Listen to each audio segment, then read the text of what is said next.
जब सब रास्ते बंद हो जाए तब कृपा का रास्ता खुलता है। ये अविश्वासी जीव मानेगा नहीं। अगर इसको थोड़ी भी गली मिली संसार की, तो संसार की ही गली में जाएगा, प्रभु के मार्ग में नहीं जाएगा। और जब प्रभु के मार्ग में चलोगे तो संसार की कोई विपत्ति या कोई संपत्ति आपको घसीट ले जाएगी। बहुत विचित्र माया का खेल है, बहुत विचित्र माया का खेल। इसलिए बिल्कुल जो कदम बढ़ाना बहुत मजबूत बढ़ाना, ऐसे बढ़ाना कि अगर घर के सब मर जाएं तो भी हम घर पीछे वापस ले लौटेंगे। जिसने देखने का हृदय में ठान लिया प्रभु के, तो उसे और के देखने की इच्छा नहीं करनी चाहिए, नहीं फिर वापस प्रभु की तरफ नहीं आ पाओगे, पक्का समझ लेना। या तो ये पूरे जीवन की बात कह रहा हूं, या तो ऐसी विपत्ति आएगी कि आपको भागना पड़ेगा, या ऐसा प्रलोभन आएगा। प्रलोभन भी आता है, बहुत जोर का प्रलोभन आता है। कितनी जगह ऐसे प्रलोभन आते हैं साधक के मार्ग में। प्रलोभन और भय, इन दोनों का त्याग करके जो भगवत मार्ग में बढ़ता है, वही आगे जाकर के जान पाता है कि संकट, विपत्ति, अपमान, तिरस्कार, संसार सब ठुकरा रहा है, ये भगवान की कृपा है। समझ पाएगा कोई कृपा है? लगता है ये कोई कृपा है? कृपा है नमस्कार, प्रणाम, माला पहनाया जा रहा है, अनुकूलता है, भोग सामग्री, जय जयकार, ये कृपा है? नहीं, ये कृपा नहीं। बहुत संभल के रहना, ये कृपा नहीं। कृपा है तिरस्कार, अपमान, निंदा, दुख, विपत्ति, संकट। क्यों? इससे संसार का राग और देह भाव नष्ट होता है। इसीलिए सम्मानम कल्याति घोर गर्लम कहा गया। सम्मान विष है, नीच पुरुषों द्वारा किया हुआ अपमान अमृत है। विश्वास करो, तुम्हारे आगे पीछे बाएं दाएं ऊपर नीचे केवल भगवान की कृपा घेरे हुए है। वो सुधा धारा बरसा रही है, अमृत रस बरसा रही है। तुम्हारी शक्ति नहीं अब कि तुम भगवान के मार्ग से हट जाओ, क्योंकि ऐसा चिंतन करो, कितना आनंद है। मेरे आगे पीछे दाएं बाएं ऊपर नीचे सब तरफ से मैं कृपा से घिरा हूं। अब मुझे कोई भी परास्त नहीं कर सकता। मैं भी चाहूं तो अब नहीं वापस जा सकता, भाग नहीं सकता, क्योंकि कृपा ने मुझे घेर रखा है। देखो, भगवान पर भरोसा और इसमें कभी शिथिलता ना पावे तो बहुत जल्दी भगवत प्राप्ति हो जाती है। भगवान पर दृढ़ भरोसा और शिथिलता ना आना। जब वो परिस्थिति पैदा करते तब समझ में आता है। जब परिस्थिति थी द्रौपदी की कि कोई भी सभा में नहीं खड़ा हुआ उसकी रक्षा करने के लिए, अपने में दम नहीं रह गई, तब पुकारा, हे श्री कृष्ण द्वारिकावासिन गोविंद। चीरावतार भगवान का, वस्त्रावतार। गजेंद्र जब हार गया, सब छोड़कर चले गए, हजारों वर्ष लड़ता रहा, लगा कि अब, तब वो पुकारा, हरि। ऐसे कुछ देहाभिमानी गजेंद्र ये है, मन, ये अहंकार, ये जब घेर करके, अब आप देखना, जिस पर विशिष्ट कृपा होती है उसका सब नाश कर देते हैं भगवान। कैसे? शरीर सब कुछ छोड़ करके भगवत मार्ग में चले तो शरीर तो स्वस्थ होना चाहिए। अब जो साधना थी, पद्मासन 6 घंटा 8 घंटा लगाकर भगवत चिंतन करना, भिक्षावृत्ति से जीना, अब किडनी फेल। जो ही सुना किडनी फेल तो जहां थे वहां से निकाल दिए गए। 1 पैसा पास नहीं। बलराम ब्रजवासी तो सुने आते हो तो जान रहे, 1 पैसा पास नहीं। आदेश हुआ 15 दिन में खाली कर दो। कुछ परिचय हमारा नहीं। जब उन 15 दिन के, हमका 15 मिनट, तो भगवत आश्रित है। रोड में राधा वल्लभ जी के सामने झोला लेके बैठे, हाँ मालिक अब बताओ कहां। बस इतनी प्रार्थना कि अब काशी वापस न जाना पड़े प्रभु, क्योंकि धाम के बिना हम जी नहीं सकते। आप उस परिस्थिति को झांक भी नहीं सकते कि क्या स्थिति उस समय। अब साधन, ये तो केवल भगवत कृपा से बैठे, हम कोई थोड़ी बैठने लायक है। ये जो बैठकर सत्संग हो रहा है केवल कृपा से हो रहा है। किडनी बैठने लायक नहीं। वर्तमान में इस समय जैसे आग रखी हो ऐसे जल रही, पर उसका भान केवल श्री जी के प्रताप से नहीं। फेल किडनी से ऐसे नहीं बैठा जा सकता कि इतनी देर बैठ करके प्रवचन किया जा सके, ये नहीं। ये सब अलौकिकता केवल कृपा से हो रही। सर्वनाश स्थिति, स्थान हटा दिया गया, शरीर अस्वस्थ, घोर अस्वस्थ, व्यवस्था पूरी भंग। अब लगा एक, अभी हम समझते थे हम शरणागत हो गए, बचपन से शरणागत है। शरणागति बचपन से शुरू हुई, आत्मसमर्पण, और वो होते होते होते होते तब समझ में आया कि अब आत्मसमर्पण पूर्ण हो रहा है। कैसे पूर्ण हो रहा है? अब कुछ नहीं बचा। शरीर का भरोसा गया कि साधना नहीं हो सकती, कोई कहीं कोई अपनापन नहीं। एक एक ऑपरेशन इतने आराम से हुआ कि हम तुम्हें कैसे बताएं। आराम, हर हमें कभी लौट कर जिंदगी में जन्मभूमि नहीं गए जिस दिन से निकले आज तक। कानपुर अस्पताल में गए थे, कानपुर से तो बहुत दूर ग्राम, कभी नहीं गए, लेकिन एक आशा, एक छोटी सी झीनी रेखा आशा की, कभी तो है ना भगवान उसका भी कोई नहीं तेरा। तो वृंदावन वृंदावन, हमें तुरंत ले चलो वृंदावन। वृंदावन आए और उसी समय से प्रण लिया, ये प्राण ये जीवन वृंदावन को समर्पित है। बस एक टूटी सी छत के नीचे हमें हितधाम में रहने को मिला। वो पत्थर टूटे कभी भी गिर सकते थे, ऐसे छोटी सी, सीधा लेटो तो पैर नहीं, दीवार में ऐसे थोड़ा सिकुड़ना पड़ेगा, और अगर ऐसे लेटो तो बस पैर फैला के एक बीता, बस इतनी, आगे कोई बारिंदा नहीं, आगे कोई, वो तो बाद में। ऐसा कष्टपूर्ण जीवन। अब वो आर्त भाव अंदर से जो प्रकट हुआ, हे प्रभु अब तो मैं किसी काम का नहीं, वहीं से बात बन गई। साधना वैसे तो सब चल, लेकिन जो शरणागति की बात आई, जो ठसक की बात आई, जिस ठसक में आप लोगों को हम कहते हैं भगवत प्राप्ति, ये जो हम बोलते हैं ना, ये केवल बोलते ही नहीं है। हाँ, ये बोलते ही नहीं है, बहुत बढ़िया मजबूत नौका मिल गई, खेवैया बहुत चतुर है, आज तक उस खेवैया की नाव में बैठने वाला कोई डूबा नहीं। श्री हरिवंश प्रताप नाम नौका, निज खेवक, भवसागर सुख तरत निकट, हरिवंश जो सेवक। यहां बहुत समझ के, जहां जहां हमारी आसक्ति है उसका राग नष्ट होगा, पक्का पक्का नष्ट होगा। जहां हमने सोचा कि ये मेरा है, वही मेरी प्रियाजू ने ऐसा ऑपरेशन किया कि पूरा गुणा लगा दिया और दिखाई दिया कि नहीं नहीं, ये भूल मत कर, तू किसी का नहीं, तेरा कोई नहीं। भगवान जिस पर विशिष्ट कृपा करते हैं उसके सब सुविधाओं का, ऐश्वर्य का, संबंधों का नाश कर देते हैं। एक बार वो तड़पता है, रोता है, दुखी होता है, जैसे ऑपरेशन, बस ये ऑपरेशन है, सीधे समर्पित हो जाओ। नहीं, अगर वो समर्पित करवाना चाहते ना तो बड़ा ऑपरेशन होगा, मेजर ऑपरेशन, छुटपुट ऑपरेशन नहीं होता, मेजर ऑपरेशन होता है। और इस ऑपरेशन के बाद जो स्वस्थता होती है वही आप देख रहे हो। जो ऑपरेशन हुआ ना, उसकी जो हमारी रोग निवृत्ति हुई, अहम की स्वस्थता जो देख रहे हो वही है। ये जो कुछ देख रहे हो ये वही स्वस्थता है, उसी ने निहाल कर दिया। शरणागति कमाने में बहुत घाटे में थे, और जब हो गए उनके तो पूरी प्रॉपर्टी के अधिकारी हो गए। कुंज महल की टहल सुख, संपत्ति दंपति पाई है। ये दंपति रूपी संपत्ति, श्यामा श्याम हमारे कुंज महल की टहल सुख, दंपति संपत्ति पाई है। जैसे रूप लाल हित प्रीति सो, जो 84 गाइए। श्री प्रियालाल के गुण गायन, प्रियालाल के आश्रित, प्रियालाल के नाम जप, प्रियालाल की सेवा, अपार सुख मिल गया केवल शरणागति पुष्ट होने पर। ये कभी नहीं होता, न साधन का अहंकार का कोई गुंजाइश है। क्या साधना, मरा हुआ आदमी उससे जो करवा रहे। अब हम कह सकते हैं कि हम प्रवचन करते हैं, ये बोलने की क्षमता नहीं, प्रवचन क्या करते हैं? तो श्री जी करवा रही, स्पष्ट हम देख रहे हैं। हाँ, वो वहां से बटन दबा रहे, बस हो रहा है, बस हो रहा है, बस ऐसा। सम्मान की चाह भगवत प्राप्ति में बहुत बाधक है, और ये बड़ी सूक्ष्मता से बड़े ऊंचे ऊंचे साधकों में भी रहती है। ये बहुत बहुत विचित्र बात है। सम्मान की चाह बड़े ऊंचे ऊंचे साधकों में रहती है। बड़ी कृपा हो जाए तो इस सम्मान का भाव नष्ट हो जाए, नहीं तो ये बहुत सूक्ष्म रहता है। यही है सम्मान रूपी जहर का नशा चढ़ रहा है, जहर चढ़ रहा है।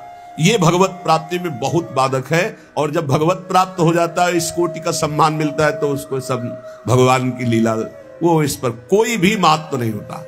चाहे कोई गाली दे तो बुरा नहीं, और कोई प्रणाम नमस्कार करके प्रशंसा करे तो कोई भला नहीं। वो एक अलौकिक स्थिति होती है। भगवान के नाम पर अपने व्यक्तित्व की पूजा कराना, ये भगवत प्राप्ति से विमुख कर देने वाली बहुत बड़ी कमजोरी है। इसलिए इसको पहचानो अपने अंदर, चाहे गृहस्थ हो चाहे विरक्त हो। जब हम भक्ति करते हैं तो हम कुछ विशिष्ट हैं, अपने व्यक्तित्व की पूजा कराने की भावना अंदर बैठ जाती है। उसमें अहम पूजा करवाना चाहता। पूजा का मतलब आरती से ही नहीं है, मतलब सम्मान देना, आओ आओ आओ, विशेष अधिकार, विशेष सम्मान, विशेष। ये कमजोरी बहुत जोर की होती है। ये कमजोरी भगवान की प्राप्ति नहीं होने देती है। वो इस कमजोरी को अपनी कमजोरी ना मानकर बड़ी ऊंचाई मानता है। हम आपसे प्रार्थना करते हैं, यदि कहीं भी सम्मान की प्रियता हो तो इसे भगवान के बल से हटा दो, नहीं तो ये विघ्नों का जाल फैला देगी। अपने लक्ष्य से ये आपको हटा देगी, अग्रसर होने में बाधा पहुंचा देगी। कठिनाइयां आ जाएंगी आपके मार्ग में जिसे आप नहीं हटा पाएंगे। इसलिए आपसे अनुरोध है कि यदि कहीं किसी के अंदर भजनानंदी सुनने का, अपने को बड़ा भगत है ऐसा सुनने का, मान सम्मान पाने का, तो इसका त्याग कर दो, बहुत जल्दी आनंद की प्राप्ति होगी। जब मनुष्य केवल संसार के अनुकूल भोग पदार्थों की प्राप्ति में भगवान की पूजा का फल मानता है तो बड़ी भारी चूक कर बैठता है। पहला सम्मान, अपनी पूजा करवाना, अहम की प्रतिष्ठा का निषेध। अब यहां कह रहे हैं कि जब कोई उपासक अपने जो चाहा वो हो गया, इसमें भगवान के भजन का, भगवान की पूजा का, भगवान की कृपा का फल देखता, मैं जो चाहता हूं हो जाता है, बोले भारी भूल हो रही है। ये भूल आपको भगवान से विमुख कर देगी। भगवान की कृपा सभी पर, सभी अवस्थाओं पर बरसती है, पर जो अपनी अनुकूलता का भोग करते हैं, जिनकी बुद्धि अनुकूलता में भगवान की कृपा को तौलती है, वो माया के मोह बंधन में, भोगों में फंस जाते हैं। भोगों में फंस करके फिर उनका भजन लुप्त होने लगता है, फिर भजन मार्ग गुप्त हो जाता है। भजन मार्ग कहां प्रकाशित होता है? यहां हृदय में। हृदय में भजन मार्ग प्रकाशित होता है, बाहर दौड़ना भजन मार्ग नहीं। हृदय में अंतर्मुख होकर के निरंतर अपने परमात्म चिंतन में लगे रहना। सबसे बड़ी गलती है भोगों की, मान की अनुकूलता प्राप्त होने पर भगवान की कृपा मनाना। कभी मत मनाना, नहीं तो जहां प्रतिकूलता आई तो कोसने लगोगे प्रभु को। मनुष्य का भजन, भगवान नाम जप, शास्त्रों का स्वाध्याय, ठाकुर सेवा, इसका फल है भगवान में प्रीति हो जाना। इसका फल है दुख सुख लाभ हानि मान अपमान में समान स्थिति रहना। दुख सुख लाभ हानि मान अपमान में समान स्थिति रहना, यह भजन का फल है। पर जो उपासक मनमानी पूर्ण होने पर भगवान की पूजा भजन की सफलता मानता है, तो जहां भारी प्रतिकूलता हुई ना उसकी सोच उल्टी होने लगती है। ऐसे हमें अतरे दिन सुनने को मिलता है एकांतिक में, तो ये लिखा है, जो सुनने को मिल रहा है वही लिखा है। इतने दिन जल चढ़ाया, इतने दिन पूजा की, हमारे अमुक परिवार के सदस्य को भगवान मार दिए। क्या चला जाता उनका अगर वो ऐसा ना करते तो?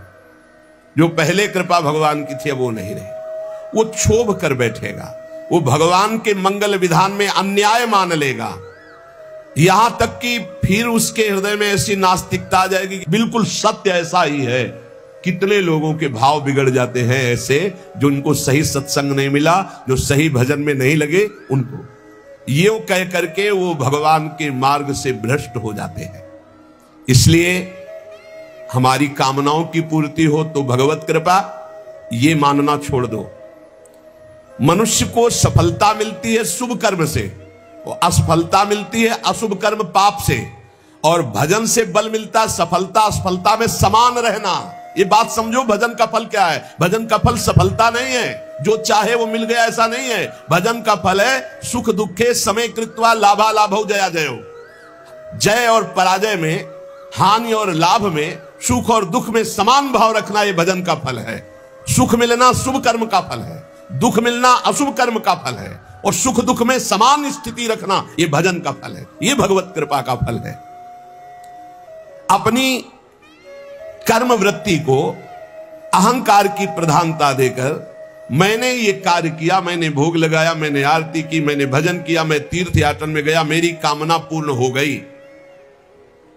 अपनी बुद्धि, अपना बल, अपना भाव, अपना कला कौशल का घमंड अंदर रहता है। इसीलिए साधन करने पर, तीर्थ याटन करने पर, दान करने पर भी उसका जो फल है समता, वो नहीं आ पाती, वो ममता में ही फंसा रहता है। ये जैसे जैसे अहंकार बढ़ता जाता है वैसे वैसे साधना में विघ्न उपस्थित होता है। सफलता हो गई तो मैंने विजय प्राप्त की, ये जो थोड़ा साधन करने पर अपनी सफलता दिखाई दे तो रोना चाहिए। हमने जो सोचा वही हो गया, बहुत खतरा, खर्चा हो रहा है भजन तुम्हारा जो भगवत प्राप्ति के लिए। सफलता मैंने प्राप्त की, अपनी बुद्धि का बल, अपनी बुद्धि का कला कौशल घमंड, ये परमार्थ से भ्रष्ट कर देता है। तो भगवान को प्राप्त करने के लिए उपासक को चाहिए कि भगवान कामना आवे तो एक तो कामना ना करे, अगर आवे भी तो भगवान से ही बहे, वो कामना समर्पित करते हुए ये प्रार्थना करे कि प्रभु मंगल भवन, ये कामना आई है, यदि आपके भजन में सहायक हो तो पूर्ण कर देना, और भजन में यदि बाधा करने वाली हो तो कभी पूर्ण ना करना। जब भगवान, बहुत ध्यान से सुनना, किसी पर विशेष कृपा करते हैं तब सबसे पहले उसकी सुविधाओं का नाश कर देते हैं। विशिष्ट कृपा चाहिए, विशेष कृपा, कृपा तो है ये सब पे, दया भी है, विशिष्ट कृपा चाहिए। तो कह रहे जिस पर कृपा करते हैं तो सबसे पहले उसके सब व्यवस्थाओं का नाश कर देते हैं। बहुत कठिन कृपा है। यही भगवान ने युधिष्ठिर जी से कहा, जिस पर मैं कृपा करता हूं उसका सर्वनाश कर देता हूं। चाहिए सर्वनाश, जो अपने सर्वस्व को मिटा देता है। तो क्या है आपका, है क्या आपका? कुछ नहीं। मतलब आपके भ्रम का नाश का मतलब है सर्वनाश। आप समझ लीजिए, डरना नहीं। भगवान के भजन का मतलब विशिष्ट कृपा, विशिष्ट कृपा का मतलब है मतलब एकदम सर्वनाश कर दे। तो चक्रवर्ती सम्राट अम्बरीश जी थे महाभागवत, और दरिद्रता की हद थी सुदामा जी के यहां, तो सुदामा पूरी खड़ी कर दी। समझो यार, भगवान जिस पर कृपा करते हैं विशेष, क्यों? क्योंकि आपको सच्ची कहता हूं, ये पढ़े लिखे समझाने से समझ में नहीं आता। सुनो, जिस पर विशिष्ट कृपा करता हूं उसका सर्वनाश कर देता हूं। कहीं कोई आश्रय न साधना करे गया, न व्यक्ति करे गया, न वस्तु करे गया। बड़ा विचित्र खेल होता है, बड़ा विचित्र खेल प्रभु का। एक बार वो घबराएगा, दुखी होगा, बहुत परेशान होगा, पर ऑपरेशन किए बिना छोड़ा नहीं जाएगा। हाथ पैर बांध दिए जाते हैं, फड़फड़ा लो केवल। कहां जाओगे अब, कहां जाओगे भाई? नहीं कोई, कहां जाओगे अब? करोगे क्या करोगे? कोई रास्ता नहीं है। एक ऐसा प्रभु फांसते हैं, भगवान से प्रार्थना करो कि फांस ले आपको, छुट्टा ना रहे आप, बड़ी कृपा हो जाएगी। ऐसा फांस लेते कि उनके सिवा कोई है ही नहीं, करे तो क्या करे, कोई है ही नहीं। कोई मतलब कोई रास्ते नहीं, जाऊं तो जाऊं कहां, जाऊं तो जाऊं कहां, कोई रास्ता ही नहीं है। बड़े कृपालु है, बड़े कृपालु है। सब माया मोह का पर्दा फांस करके ऐसे। और सुनो, भगवान उसका अपमान करवाते हैं, भगवान उसका उपहास करवाते हैं। बहुत ध्यान से सुनना है, इसलिए कह रहा हूं कि प्रश्न होते हैं कि हमारा बहुत उपहास होता है, तिलक न लगाऊं क्या, कंठी न बांधूं क्या, चलेगा? क्योंकि लोग उपहास करते हैं। घर में ऐसा कहते हैं, सेवा न रखूं क्या?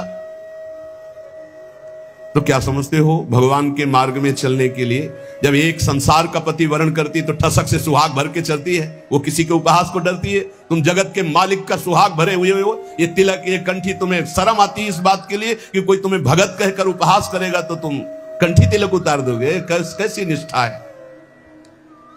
भगवान अपमान करवाएंगे, भगवान उपहास करवाएंगे। क्यों? ये दवा है, दवा। इसके बिना ये भवरोग ठीक नहीं होगा। ये दवा मिलेगी, पहले से बता रहे, थोड़ी कड़वी दवा है, मिलेगी। और जिसको ना मिल रही हो तो अभी अस्पताल में भर्ती नहीं हुए हो, आप अपने को स्वस्थ मानते रहो, नाड़ी पकड़े जाएंगे, हर दोस्त सामने आ जाएंगे, फिर दवा शुरू होगी। क्योंकि एक कह रहे थे कि आप कहते हो भक्ति में बड़ी प्रतिकूलता आती, मेरे जीवन में तो कोई प्रतिकूलता नहीं, तो अभी वो भक्ति आई कहां है? ऐसा क्यों करते हैं? क्योंकि जहां जहां हमारा राग है उसका नाश होकर भगवत प्राप्ति के लिए जो जो हमें सद्गुण चाहिए वो श्री भगवान देते हैं। इसलिए कभी शिकायत मत करो। भगवान की जब कृपा होगी तब आपको लौकिक भोगों की तरफ बढ़ने में असफलता होगी। जो तुमको प्यार करते थे वो ठुकरा देंगे, जो तुम्हारा सहयोग करते थे वो बंद कर देंगे, जो तुम्हारा नमस्कार प्रणाम वो तुम्हारा तिरस्कार अपमान कर देंगे। तब आपका हृदय आसपास से टूट करके एकमात्र भगवान की तरफ जाए। अगर चिंतामणि ने धक्का देके ना निकलवाया होता तो बिल्व मंगल जी बिल्व मंगलाचार्य न बनते, पक्का। बड़े कृपालु भगवान है, बड़े कृपालु है। उनकी कृपा जब बाद में आपको समझ में आएगी तो आपको आनंद आ जाएगा। स्थिति एक बार ऐसी जीवन में जरूर आती है जब सर्व आश्रय टूट जाते हैं, केवल प्रभु का आश्रय। भगवान और धर्म, इन पर चलने वालों को कसौटी देनी होती है, वो महान दुखों से मुक्त होने के लिए। असंभव को भी संभव करने वाले तुम्हारे स्वामी तुम्हारे सामने जो अपमान और दुख भेज रहे हैं, इसका रहस्य है, इसमें छुपा हुआ रहस्य। इसलिए कड़ुआ बोल रहा है तुम्हारे सामने, क्यों बोल रहा है? क्योंकि भगवान उससे बुलवा रहे हैं। तो क्यों सुनवा रहे हैं? क्योंकि तुम्हारे अंदर इस कड़वी दवा की जरूरत है। प्यारे, प्रार्थना मान लो, विरोध मत करना, गाली पलट कर मत देना, बहुत जल्दी आपका हृदय निर्मल हो जाएगा। किसी की संसार में शक्ति है कि तुम जिसके सेवक हो तुम्हें कोई गाली दे सके, तुम्हारी तरफ कोई आंख उठा सके? अगर वो आंख उठा रहा है तो मेरे स्वामी ने उसको बोला है कि जाओ इसे आंख दिखाओ, इसको गाली दो। क्यों? क्योंकि कोई है अंदर ऐसा जहरीला फोड़ा, उसका ऑपरेशन हो रहा है, दवा दे रहे हैं भगवान। विश्वास कर लीजिए, भगवान की कृपा से तुम्हारे अंदर ऐसी स्थिति उत्पन्न होगी जो शम होगी, जो सारी सफलताओं को लांग कर परमानंद में डूब जाओगे। इसलिए उपासक केवल भगवान को देखे। जहां कोई अपमान हो रहा है, जहां कोई परिस्थिति, जहां कोई दुख है, जहां कोई तिरस्कार, जहां कोई भगा रहा है, उस समय देखे कि मेरे भगवान का विधान है, मेरे हरि का विधान है। जब तक प्रशंसा करने वालों के प्रति, आश्रय देने वालों के प्रति, अनुकूल भोग देने वालों के प्रति, बंधु बांधवों के प्रति, रिश्ते नातों के प्रति थोड़ा भी संबंध रहता है, तब तक भगवत शरणागति पूर्ण नहीं मानी जाती। पूर्ण भगवत शरणागति के लिए जगत का अपनत्व, बंधुत्व, रिश्ते नातेदारी, अपनी क्षमता, अपनी महानता, इन सबको मिट्टी में मिलाना होता है। तब भव समुद्र से पार होकर वो परमानंद में डूबता है। लेकिन हम आपको ये सब डर लग रहा होगा आपको सुन के, तो मत डरना, क्योंकि हम प्रियाजू की शरण में हैं। समझ गए? हम पूरे चैप्टर को समझा करके और इसके बाद एक ऐसी टेबलेट देते हैं जिसमें आपको बिल्कुल दर्द नहीं होगा, क्योंकि हम प्रियाजू की शरण में हैं। भगवान जिस पर कृपा करते उन पर ऐसी करते, और हमारी प्रियाजू जिस पर कृपा करती हैं तो अवगुण करे समुद्र सम गणत ना अपनो जानी, राई के सम भजन को मानत मेरु समान। और अगर महाराज जब हम इसकी परीक्षा लेंगे तो श्री जी कहते फिर हम आपकी परीक्षा लेंगे, तो महाराज कह देते नहीं पास तो प्रियाजू कहती आओ हमारे पास। है? हमारी तो बाजी जीत गई भाई। नागरीदासी जन्म जितायो बलिहारी बलिहारी, हमारी सबही बात सुधारी, सुधार दी हमारी बात। श्री कुंज बिहारी ने श्री लाडली जी की शरणागति प्राप्त हो गई। यहां लाडली जी की शरणागति में परीक्षा नहीं होती। एक आपको अंदर की बात बता देते हैं, यहां इतनी अलबेली सरकार है, बस पास ही पास करती जाती है। परीक्षा ने कहूं न रिस कहूं, भूली हूं न हो सकी, रहत प्रसन्न सदा ही मुख हास्य। ये बस नाम चलाते रहना। श्री हरिवंश नाम सब सिद्ध सवै रसिक, बिल से नवनिध्य भुगतें देहि न जाचहि, पोषण भरन न चिंत कराएं, श्री हरिवंश विभो बिलसाएं, श्री वृंदावन के माधुरी। मेरी महारानी जो जिनके अधीन श्री हरि हैं, उनका स्वभाव है वो न परीक्षा लेती हैं और न वो रोष करती। कहीं आपको प्रमाण नहीं मिलेगा। परीक्षा नहीं लेती, रोष नहीं करती और भूखा नहीं रहने देती, और कभी भी किसी भी परिस्थिति में घबराहट नहीं आने देती। वो एक अलौकिक आनंद, एक अलौकिक समर्पण, एक अलौकिक, हमारा समर्पण क्या, उनका समर्पण, वो कितना समर्पित है। इसीलिए हम कहते हैं कि हमारी तो जीवन की बाजी जीत गई। नहीं, महाराज ऐसी ऐसी जिस पर मैं प्रसन्न होता हूं उसका सर्व, ये समझना बहुत कठिन है भाई, बहुत कठिन है। और महारानी जो हर समय प्रसन्न ही रहती, जिस पर मैं प्रसन्न होता हूं, जिस पर मैं कृपा दृष्टि करता हूं, वो हमारी श्री जी कृपालुता, दयालुता, करुणा की समुद्र है। कभी भी कैसे पापी क्यों न हो, हरिवंश नाम जो ले, अलक लड़ेती रीझ के महल खवासी दे। ए भाई, इसीलिए राधा राधा राधा राधा राधा, ये पिता है, ये कभी भी चपत लगा सकते हैं, लेकिन अगर माता के आंचल में छुप गए तो ऐसे करके फिर ऐसे जब देखती है तो पिताजी भी मुस्कुरा के वापस हो जाते हैं। ये होता है ना, अनंत माताओं का वात्सल्य हमारी प्रियाजू में है। लालजू कहते बहुत ही उद्दंड है, गीता में समझाया, भागवत में समझाया, समझता ही नहीं है, संत गुरु वाक्यों से समझाया फिर भी नहीं समझ रहा, अब इसको दंड देना पड़ेगा। तो श्री जी कहती है अच्छा, ये राधा राधा कहता मेरी शरण में फिर भी अनुलिख्या अनंतान तदपराधान मत बदल, रजिस्टर फाड़ दो इसका, रजिस्टर फाड़ दो इसका, रजिस्टर नहीं रहना चाहिए, क्योंकि ये श्री जी का शरणागत। विश्वास कर लो हमारी बात पे, हम किसी ठसक पे बोल रहे हैं, किसी कर्तव्य भाव में नहीं, ठसक पे बोल रहे हैं। महारानी जी की शरण में जो है, लाल जो महाराज निहाल कर देते हैं, अपने शरणागतों से भी बढ़कर निहाल। इसीलिए न देवैर न ब्रह्माद्यैर न खलु हरिभक्तैर न सुहृदा न सुहृदा दिवीर यद्वै राधा मधुपति रहस्यम सुविदितम। ये वृंदावन की महारानी जी के अद्भुत महिमा, हम सब उनकी शरण में है।